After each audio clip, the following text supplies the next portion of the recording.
Assalamualaikum warahmatullahi wabarakatuh. Apa kabar sobat-sobat semuanya? Oke, mari kita lanjutkan saja ceritanya. Bab 2221 sampai bab 2222. Ki Huang mengepalkan tinjunya dan mengutuk Ning Panan. Kenapa kamu tidak membiarkan kentut bau ibumu keluar ke sini? Sudah kubilang. Aku pasti akan membalaskan dendam saudaraku yang sudah meninggal hari ini. Li Fugui mengangkat kakinya dan berkata tidak. Dia tersenyum dengan tenang dan berkata, "Oke, balas dendam itu bagus. Kebetulan aku sudah lama tidak menggerakkan ototku. Ayo, biarkan anak buahmu cepat dan jangan terburu-buru." Dipahami dalam hatinya, karena anak buahnya mengatakan mereka tidak bisa mengalahkan Li Fugui, mereka pasti tidak bisa mengalahkannya. Tetapi, 8 orang tidak bisa mengalahkan Li Fugui, jadi dia memanggil ratusan orang selanjutnya. Mungkinkah ratusan orang tidak akan menjadi lawan Li Fugui saat itu? Setelah ide itu muncul, Ki Huan berkata dengan dingin, "Jika kamu punya nyali, duduk saja di sini dan tunggu. Jangan khawatir, dalam waktu kurang dari 20 menit, menurutku kamu tidak akan bisa tertawa lagi." Membujuknya tanpa daya, "Tuan Ki, menurut saya lebih baik Anda memberitahu kakek atau ayah Anda tentang situasi di sini dan menanyakan pendapat mereka terlebih dahulu. Jika mereka setuju dengan pendekatan Anda, haha, saya dapat melanjutkan di sini. Tunggu." Tetapi pada akhirnya, hasilnya pasti akan sangat berbeda dari sekarang. Hal itu mempunyai pengaruh tertentu. Ki Huang mengerutkan kening, menatap Li Fugui, dan akhirnya mau tidak mau mengeluarkan ponselnya dan menelepon kakeknya. Setelah dia memberitahu orang tua itu tentang situasinya, Ki Guanglu hampir mati marah. Dia terdiam di ujung telepon untuk waktu yang lama, dan kemudian dia tidak bisa menahan diri untuk tidak bertanya dengan gemetar, "Nak, kamu tidak berbohong padaku, kan? Apakah kakakmu benar-benar dipukuli sampai kematian olehnya?" Ki Huang tersedak dan berkata, Kakakku benar-benar mati. Ngomong-ngomong, jangan bersemangat, aku pasti akan membalaskan dendam saudaraku." Ki Guanglu memegang telepon, tangannya gemetar.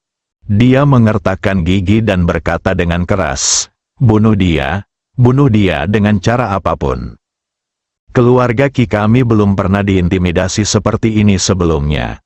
Ki Huang menjawab dan berkata dengan percaya diri, "Kakek, jangan khawatir, sudah menelepon kantor polisi. Dalam waktu kurang dari 20 menit, polisi khusus dan polisi kriminal kota Yanjing kita semua akan tiba di Universitas Yanjing. Pada saat itu, saya akan memimpin anak buah saya untuk membunuh bajingan Li Fugui ini."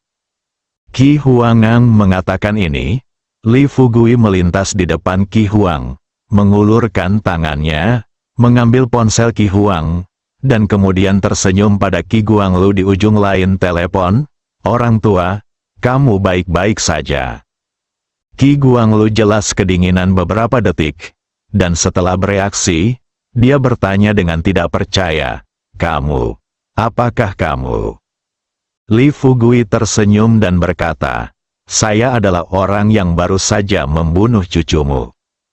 Ki Guanglu berseru, "Li Fugui, kamu bajingan, apa-apaan aku ini?" Li Fugui tidak menunggu Ki Guanglu selesai berbicara, lalu menyela pihak lain dan berkata sambil tersenyum, "Orang tua, jangan buru-buru menggunakan bahasa kotor, ada yang ingin dibicarakan. Saya baru saja memberitahu cucu Anda bahwa dia akan melakukannya. Anda, staf manajemen utama keluarga Ki, mengundang Ki Huang." "Haha, sejujurnya, saya meminta Ning Panan untuk mengundang semua pengacara di sini. Jadi saya ingin tahu apakah Anda dapat membawa Ki Huan bersama Anda. Bos besar yang bertanggung jawab atas keluarga akan datang dan kami akan mentransfer properti keluarga Ki kepada Tuan Ning sesegera mungkin." Ki Guanglu hampir muntah darah. Dia meraung keras ke ponselnya. "Nak, apakah kamu benar-benar berpikir kamu dapat membantu keluarga Ning menghancurkan keluarga kita kali ini? Tunggu saja. Kamu ingin mengganggu ketertiban kota Yanjing. Aku akan memuaskanmu. Jika Anda benar-benar menunggu sampai sesuatu terjadi, jangan berlutut dan memohon kepada saya." Dan keluarga Ning, beritahu Ning Panan untuk membiarkan dia menunggu. "Saya telah kehilangan seorang cucu. Dalam waktu kurang dari setengah jam, saya berjanji akan membiarkan dia menunggu. Keluarga Ning telah kehilangan seseorang." Li Fugui berkata sambil tersenyum, "Orang tua, apa maksudmu dengan ini? Apakah kamu berencana mengirim orang untuk menangani keluarga Ning?" Qi Guanglu tidak. Jangan menyembunyikannya. Dia berkata terus terang, "Wah, sejujurnya, orang-orang yang saya kirim mungkin sudah tiba di Hotel Ningan sekarang. Bukankah lelaki tua Ning Zetian ini sangat menyukai cucu kecilnya? Untuk membiarkan dia melakukannya sekali, saya sangat menyukai seks." Meskipun Qi Guanglu sudah tua, dia berbicara dengan percaya diri. Ning Panan, yang berdiri tidak jauh dari Li Fugui, menjadi pucat ketika mendengar kata-kata Qi Guanglu. Dia bergegas mendekat dan berteriak pada Qi Guanglu di ujung telepon di samping Li Fugui. "Qi Guanglu, kamu bajingan tua dan beraninya kamu mengirim seseorang untuk berurusan denganku? Bagaimana kamu bisa berurusan dengan saudara perempuanku?" Qi Guanglu menjadi sedikit cemas saat melihat Ning Panan. Dia berkata dengan sedikit bangga, "Nak, kamu tahu kamu panik sekarang, kan? Kenapa kamu tidak tahu kamu panik ketika kamu meminta Li Fugui untuk berurusan dengan kami? Dasar jalang, dengarkan aku. Entah kamu ambil bajingan kecil Li Fugui ini dan berlutut di depan cucuku, atau aku akan memenggal kepala adikmu dulu." Ketika semuanya sudah mencapai tingkat ini, antara keluarga Qi dan keluarga Ning, tidak ada kasih sayang yang tersisa. Semua dendam dan dendam selama bertahun-tahun harus diselesaikan secara tuntas kali ini. Ning Panan benar-benar panik. 2 tahun terakhir bagi keluarga Ning mereka bermasalah. Kesehatan orang tua itu semakin buruk, dan suatu hari dia akan mati jika dia tidak diselamatkan. Jika saya bisa mengalahkan keluarga Qi dengan tenang kali ini, bahkan jika kakek saya benar-benar meninggal, keluarga Ning masih bisa menjadi keluarga terkuat di kota Yanjing. Tapi sebelum dia sampai ke keluarga Qi, kakek pasti sudah gila sampai mati. Lalu bila saatnya tiba, apalagi terus berdiri di kota Yanjing, mungkin mustahil untuk terus tinggal di kota Yanjing. Sambil berpikir seperti ini dalam pikiranku, Ning Panan dengan cepat memandang Li Fugui. "Tuan, tolong pikirkan solusinya dengan cepat. Para gangster keluarga Qi sebenarnya mengirim orang untuk menangani Ning Dingdang. Tuan, Anda mungkin tidak tahu bahwa kakek saya adalah orang yang paling kejam. Aku sayang cucu kecil ini. Jika Dingdang melakukan kesalahan, lelaki tua itu pasti akan marah sampai mati. Jika lelaki tua itu melakukan kesalahan, konsekuensinya tidak terbayangkan." Wajah Qi Huang akhirnya terangkat, senyum bangga. Dia melangkah maju, mengambil ponsel dari tangan Li Fugui, lalu berkata terus terang kepada kakeknya, "Kakek, jangan khawatir, serahkan saja padaku. Juga, setelah kamu menangkap Dingdang, tolong hubungi aku untuk memberitahu aku." Qi Guanglu dia berkata dengan keras, "Dengarkan aku.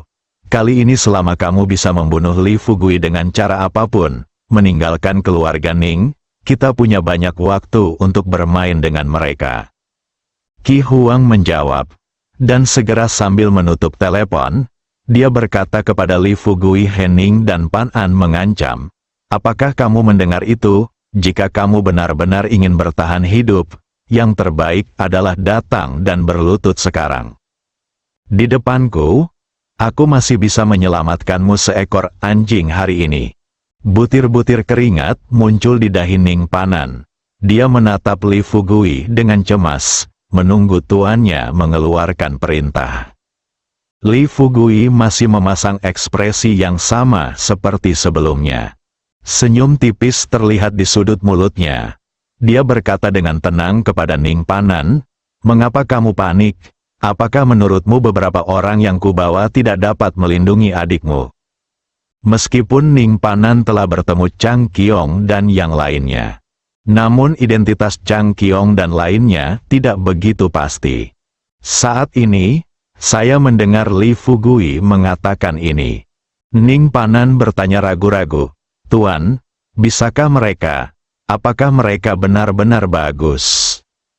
Li Fugui tidak terburu-buru menjawab pertanyaan Ning Panan. Dia mengeluarkan ponselnya dan menelepon Chang Qiong terlebih dahulu.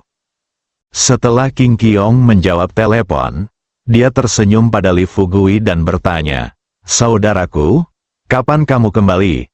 Nona Dingdang mengundang kami untuk bernyanyi." "Haha, sebenarnya ada tempat untuk bernyanyi di hotel ini. Dengar, Teng Si sedang bernyanyi sekarang." Telepon kepala, sangat bising. Teng Snack menggunakan suaranya yang serak untuk menyanyikan lagu yang belum pernah didengar Li Fugui. Kecuali ular melonjak, Li Fugui juga bisa dengan jelas mendengar tawa Jenny, Yu Zhen dan lainnya. "Qian Qiong, ada sesuatu yang ingin kukatakan padamu terlebih dahulu," beritahu Jenny dan Teng Si. "Seseorang mungkin datang ke hotel untuk mencari Ning Dingdang nanti, dan pihak lain kemungkinan besar akan menyakitinya. Dan Jenny serta yang lainnya melindungi Nona Ning." Chang Qiong bertanya sambil tersenyum, "Ada apa? Kamu begitu cepat jatuh cinta pada gadis kecil ini? Kamu baru keluar beberapa menit, tapi kamu tidak perlu khawatir tentang ini gadis, dan kamu berusaha keras untuk menamparku. Telepon, biarkan aku melindunginya." Li Fugui tidak bisa berkata-kata. Dia tersenyum pahit dan berkata, "Saudaraku, tolong berhenti menggodaku. Masalah ini sangat penting, jadi berhati-hatilah." Qian Qiong berteriak kepada Ning Dingdang tanpa berpikir, "Tuan Ning, kemarilah, Fugui merindukanmu. Saya punya ada yang ingin kukatakan padamu." Suara Chang Qiong nyaring. Begitu dia selesai meneriakkan suara ini, semua suara di kamar pribadi tiba-tiba berhenti. Semua orang memusatkan perhatian mereka pada wajah Ning Dingdang. Mata Ning Dingdang dipenuhi dengan kata jijik. Dia memarahi dengan marah, "Tuan, bisakah Anda berhenti membuat lelucon seperti itu? Li Fugui dan saya, menurut Anda apakah itu mungkin?" Ning Dingdang bertanya. Chang Qiong tersenyum dan berkata, "Mengapa tidak mungkin? Bos kita masih muda, tampan dan kaya, jadi bagaimana mungkin dia tidak layak untukmu? Lagi pula, dia ada di luar sekarang dan dia tidak lupa untuk peduli padamu. Dia bilang kamu dalam bahaya, biarkan kami melindungimu. Di mana kamu bisa menemukan pria yang begitu perhatian?" Setelah mendengar ini di ujung telepon, Li Fugui tidak bisa menahan diri untuk berteriak kepada Qian Qiong, "Qian Qiong, kamu orang tua, apa yang kamu bicarakan? Bisakah kamu berhenti bicara?" Berikan telepon kepada Ning Dingdang sambil tersenyum. Setelah Ning Dingdang menerima telepon, dia tersenyum pada Li Fugui dan bertanya, "Tuan Li, saya tidak menyangka Anda memiliki begitu banyak kendali. Sekarang setelah Anda datang ke kota Yanjing, Anda masih mengkhawatirkan keselamatan saya. Mungkinkah?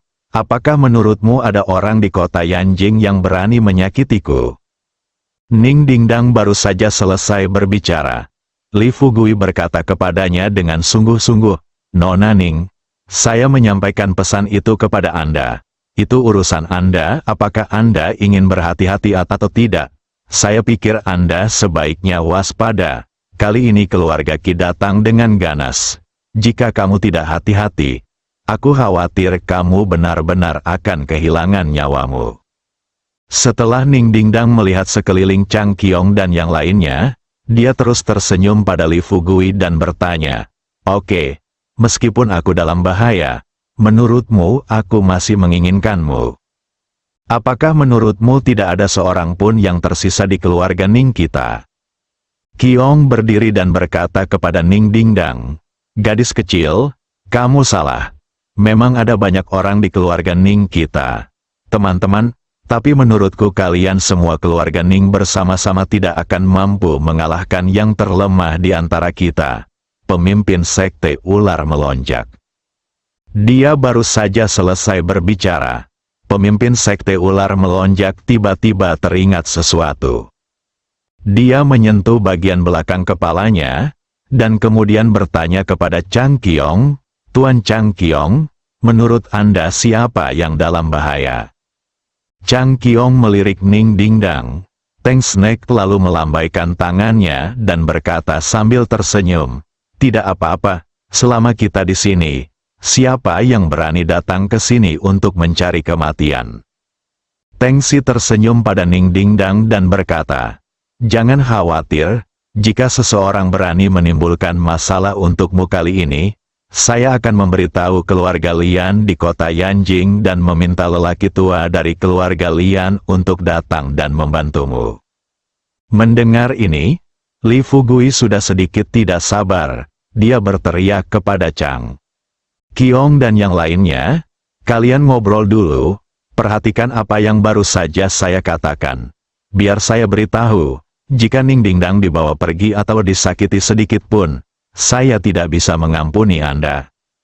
Jangan khawatir, saudaraku, kamu sedang sibuk di luar." Ning Dingdang memandang Teng Si dengan rasa ingin tahu dan bertanya, "Tuan tua, apakah Anda kenal lelaki tua dari keluarga Lian?" Teng Si tersenyum dan bertanya kepada Ning Dingdang, "Apakah Anda memiliki informasi kontak lelaki tua Lian keluarga?" Ning Dingdang mengangguk. Teng Si berkata terus terang, "Karena Anda memilikinya, tolong hubungi lelaki tua dari keluarga Lian. Saya hanya akan berbicara sedikit dengannya." Ning Dingdang bingung. Di matanya, orang-orang yang dibawa oleh Li Fugui berpenampilan aneh atau tua dan tidak jujur. Terutama Soaring Snake dan Chang Qiong, namanya aneh saja. Yang terpenting, meski sudah lanjut usia, keduanya masih memiliki dua istri yang masih muda. Meskipun ada beberapa penolakan di hatinya, sekarang Teng Si telah mengajukan permintaan ini. Ning Dingdang tidak dapat membantahnya. Selain itu, Li Fugui baru saja mengatakan bahwa dia dalam bahaya. Hanya untuk berada di sisi yang aman, setelah ragu-ragu selama beberapa detik, Ning Dingdang memutar nomor telepon. Hanya, setelah panggilan dilakukan, bukan Lian Ke yang menjawab telepon tersebut. Itu adalah Lian Xiaoqiang, putra Lian Ke. "Dingdang, nak, kenapa kamu menelepon ayahku? Kakek Lianmu sedang istirahat makan siang saat ini. Jika ada yang harus kamu lakukan, mari kita bicarakan itu di sore hari."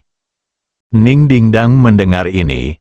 Dia segera berkata kepada Lian Xiaoqiang, "Paman, seperti ini, saya bertemu seorang teman di sini. Dia berkata bahwa dia dan kakek Lian adalah teman lama. Dia meminta saya untuk menelepon kakek Lian dan berkata bahwa dia ingin mengenang masa lalu." Lian Xiaoqiang menangis terseduh-seduh, tertawa.